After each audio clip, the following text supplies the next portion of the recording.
নমস্কার। আমার চ্যানেলের প্রথম ভিডিওতে আপনাদের সবাইকে স্বাগত জানাই। আমার নাম রানা গোস্বামী। আমি পশ্চিমবঙ্গ রাজ্যের বাঁকুড়া জেলার একজন মিডল ক্লাস ফ্যামিলির যুবক। এখানে দুটো কথা মনে রাখবেন। প্রথমটা হলো মিডল ক্লাস ফ্যামিলির, এবং দ্বিতীয়টা হলো আমি একজন যুবক, মানে দেশের ইয়ুথ। তো এই ভিডিওটা প্রথম কথা আপনি বলতে পারেন যে এটা আমার চ্যানেলের, নতুন চ্যানেলের একটা ইন্ট্রোডাকশন ভিডিও। তো এই ইন্ট্রোডাকশন ভিডিওটা অন্য কোনো ইন্ট্রোডাকশন ভিডিওর মতো নয়, যে এই ভিডিওটা আমি বানাচ্ছি আমার চ্যানেলের ব্যাপারে জানানোর জন্য, যে চ্যানেলে আমি কীরকম ভিডিও দিতে চলবো ভবিষ্যতে, এমনকি এইসব কিছু নয়। এইসব এই জন্য নয় বলছি, কারণ আমি একজন যুবক হয়ে যেসব প্রবলেম ফেস করেছি, এমনকি যেভাবে যেসব প্রবলেমের মধ্যে দিয়ে একজন যুবককে যেতে হয়, মধ্যবিত্ত যুবককে যেতে হয়, সেই সব নিয়ে কিছু ছোট্ট বিস্তর, অল্প বিস্তর আলোচনা। এই ভিডিওটি যদি আপনি শেষ পর্যন্ত দেখে থাকেন, লাইক, শেয়ার, সাবস্ক্রাইব করার দরকার নেই। শুধু অন্য একজনকে ভিডিওটি দেখার জন্য অনুরোধ করবেন। কারণ আপনি যদি একটুও হলেও যদি এই ভিডিওটা রিলেট করতে পারেন নিজের সাথে, তাহলে অবশ্যই তাকে এই ভিডিওটি দেখার জন্য অনুরোধ করবেন। তো চলুন শুরু করা যাক। প্রথম কথা হচ্ছে, আমরা এই দেশের মধ্যবিত্ত ফ্যামিলিতে যারা যারা আছি, মানে দেশের মোটামুটি 75 থেকে 80% হচ্ছে মধ্যবিত্ত। আর মানে প্রবলেমটা বেশিরভাগ এখানেই। কারণ দেশের এখন যা অবস্থা বর্তমান, মানে 2026 সালে দাঁড়িয়ে আমি এই কথা বলছি, দেশের বর্তমানে যে অবস্থা, তাতে না আছে চাকরি। আমি কোনো প্রথমে বলে রাখি, আমি কোনো পলিটিক্যাল পার্টির বিপক্ষে কথা বলছি বা সপক্ষে কথা বলছি এরকম নয়। নির্দলভাবে কোনো একটা মন্তব্য আমি রাখাটা আশা করি ফ্রিডম অফ স্পিচ হওয়া দরকার। তো সেই হিসাবেই কথাগুলো গ্রাহ্য করবেন। কোনো পার্টির ব্যাপারে যে মন্তব্য করছি সেই সব নিয়ে কিন্তু কমেন্ট করবেন না প্লিজ।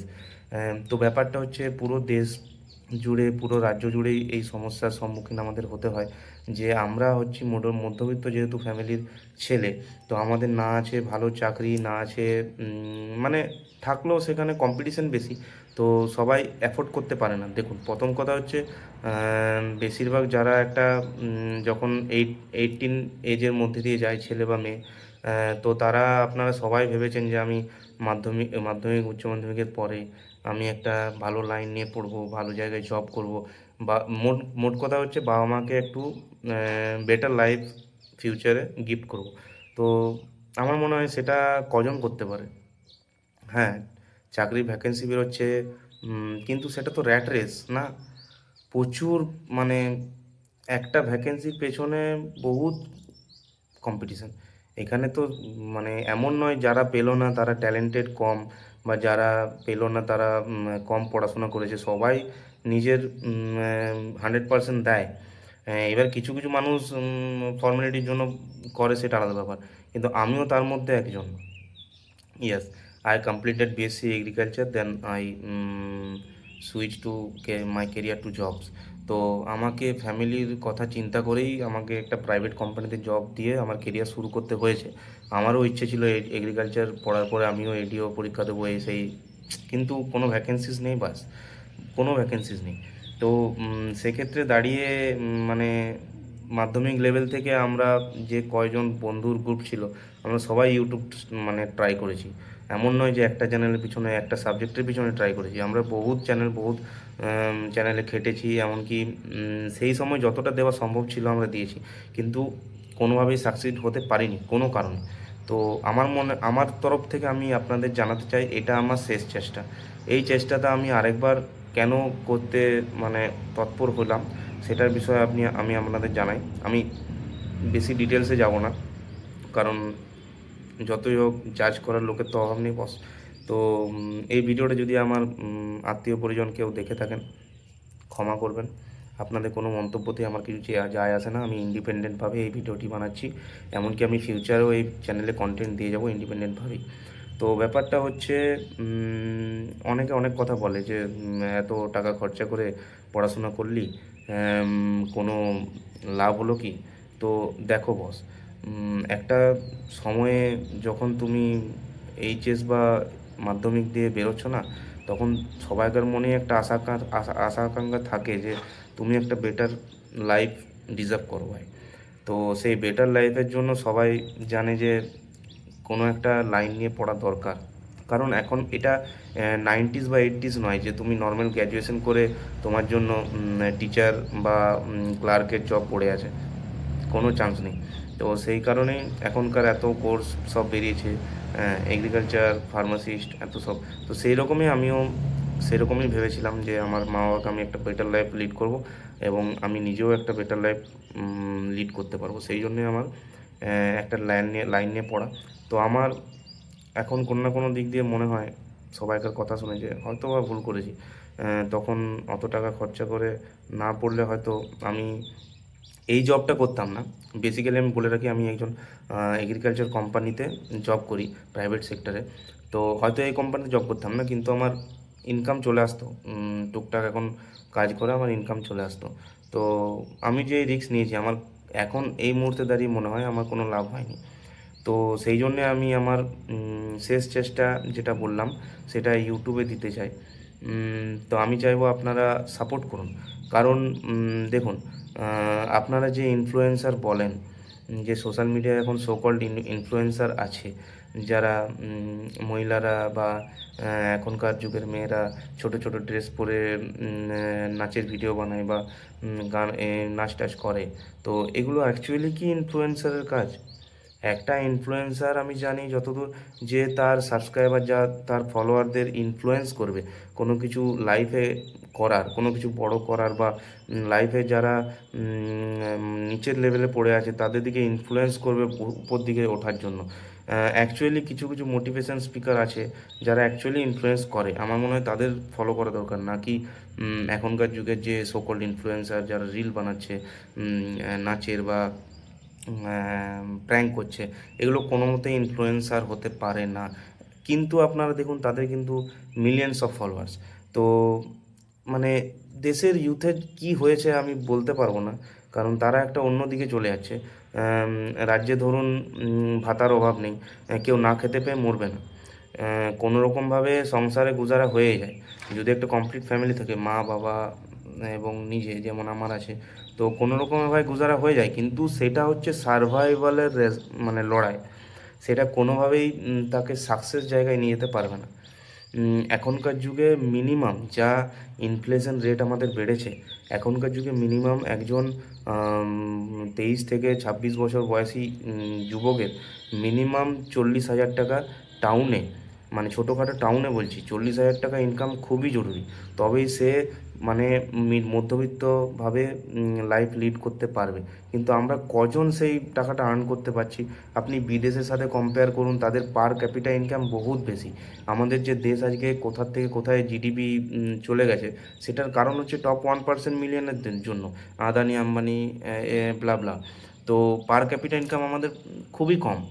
আপনারা গুগল করলে দেখতে পারবেন। এই জিনিসগুলো নিয়ে মানে খুবই ভাবায় ব্যাপারটা, যে আমাদের মতো যুবক যারা দেশের পিলার, তাদের অ্যাকচুয়ালি হচ্ছেটা কি? তারা কি অ্যাকচুয়ালি আদৌ মানে জীবনে কোনো উন্নতি করতে পারবে বা পারছে? এক হচ্ছে হেলথ প্রবলেম। এই যে আমি পুরুলিয়াতে বর্তমানে জব করছি, প্রথমে স্টার্ট করেছিলাম সাউথ 24 পরগনা দিয়ে, দেন নদিয়া, দেন পুরুলিয়া। মানে আমি যে সেই 4 বছর বাড়ির বাইরে বেরিয়েছিলাম কোর্স করার জন্য, তারপর থেকে আমি বাড়ির বাইরেই আছি। মানে খাওয়া দাওয়া ঠিক টাইমে হয় না বস। খাওয়া দাওয়া ঠিক টাইমে না হওয়ার ফলে শরীরের প্রচুর প্রবলেম, পেট বেরিয়ে যাচ্ছে। তারপর মানে শরীরের বিভিন্ন হেলথ ইস্যুস আছেই। তো সেই সবের থেকে ওভারকাম করার জন্য আপনারা আমায় মোটিভেট করুন, বদলে আমি আপনাদের মোটিভেট করব। আমি আমার লাইফ নিজে চেঞ্জ করে দেখিয়ে আপনাদের মোটিভেট করব, যে এই ছেলেটা প্রথম ভিডিও দিয়েছিল, এমনকি 100 দিন পরে তার কিছু হলেও উন্নতি হয়েছে, তাহলে ও যদি করতে পারে আমি কেন পারবো না? আমি অনেকভাবে চেষ্টা করেছি নিজেকে কনসিস্টেন্সি রাখার, কিন্তু ব্যাপারটা হচ্ছে উন্নতি করতে গেলে বস কনসিস্টেন্সি রাখতে হবে, যেটা আমি পারিনি। তবে আমি চেষ্টা করব, আজকের এই ভিডিও যেটা আপনারা দেখলেন, আমি চেষ্টা করব, মানে আমাকে এটা করতেই হবে।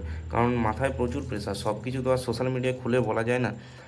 এমন এমন সময় আসে যে মনে হয় মানব জন্ম কেন যে নিয়েছিলাম। তো মানে আপনারা সাপোর্ট যদি করেন, তাহলে হয়তো মানে কিছু একটা চেঞ্জ হতে পারে। সেই আশা নিয়ে এই ভিডিও আজকে বানানো। আর আমি যদি চেঞ্জ করতে পারি, আমি বিশ্বাস করুন আমি আপনাদের 10% লোকেদের মনেও এই জায়গা করে নিতে পারবো যে আমি আপনাদেরও চেঞ্জ করতে পারি। এমনকি আপনারা আমার ভিডিও দেখুন, আমি কি কি জিনিস দেব। আমি আমার সকালবেলায় ওঠা থেকে আরম্ভ করে মানে সকালবেলায় ওঠা থেকে আরম্ভ করে নিজের শরীরচর্চার ওপর ভিডিও দেব। নিজের জব প্রোফাইলে আমি কিভাবে চাষিদের সাথে মেলামেশা করি, চাষিদের নিয়ে আমি চলি, সেই সব নিয়ে একটা ভিডিও দেবো। এটা আপনার এগ্রিকালচার অ্যাওয়ারনেস ভিডিও বলতে পারেন। যাদের কম বেশি সবাইকার বাড়িতেই চাষাবাদ আছেই, চাষাবাদ ছাড়া তো আর এই যুগে চলবে না। মানে agriculture is the real culture. Agriculture, medical, এগুলো ছাড়া তো জীবন অতিবাহিত হয় না। কারণ দিনের শেষে আপনার বাঁচা হচ্ছে খাবারের জন্য, আর শরীর খারাপ হলে চিকিৎসাবিদ্যা। তো আপনারা মানে আপনাদের কাছে এটাই অনুরোধ। আমি আমার চ্যানেলের নাম রেখেছি আনরিজার্ভড এমসি এর এর মানে পুরো নাম হচ্ছে আনরিজার্ভড। মানে এটা আমি অনেক ভেবেই দিয়েছি। আনরিজার্ভড মানে হচ্ছে জেনারেল ক্যাটাগরি, যার কোনো সুযোগ সুবিধা নেই। আর তার উপর আবার যদি এমসিএস হয়, মানে এমসিএফ যদি হয়, এমসিএফ ফুল ফর্ম হচ্ছে মিডল ক্লাস ফ্যামিলি।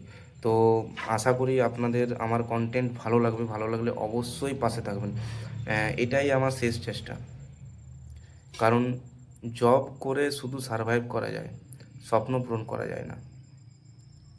আশা করি এটা আপনারাও বুঝতে পারছেন। আর বিশ্বাস করুন, যদি আমি নিজেকে চেঞ্জ করতে পারি, আমি আপনাদের, আমার ভিউয়ার্সদের, মানে সবাই তো মোটিভেট হয় না, তার 10% মানুষদেরও আমি চেষ্টা করব চেঞ্জ করার।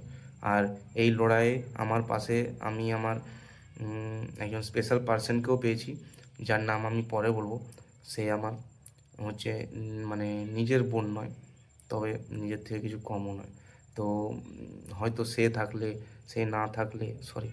না থাকলে আমি হয়তো এই ভিডিওটা বানানোর মানে সাহস পেতাম না। কারণ আমি ক্যামেরার সামনে খুব একটা মানে ফ্র্যাঙ্ক হতে পারি না। মানে থাকে না যে স্টেজ ফিয়ার থাকে, স্টেজে উঠে গান করতে পারে না, অথচ তার ট্যালেন্ট আছে। কিন্তু মানে সেরকম থাকে যে ক্যামেরার সামনেও অনেকে অনেক কিছু বলতে পারে না। তো আমি খুব সাহস নিয়ে এই ভিডিওটা বানাচ্ছি। এমনকি আমার সাহস দেওয়ার পেছনে, আমার অনুপ্রেরণার পেছনে তার হাতও আছে। তো আমি একটা ভালো লাইফ পার্টনার না পেলেও একটা ভালো সিবলিংস পেয়েছি। তো দেখা যাক নিজেকে কতটা চেঞ্জ করতে পারি, আপনাদের কতটা চেঞ্জ করাতে পারি। আর এই মেসেজগুলো আপনাদের পর্যন্ত পৌঁছাতে আমারকে কেউ আটকাতে পারবে না। ধন্যবাদ।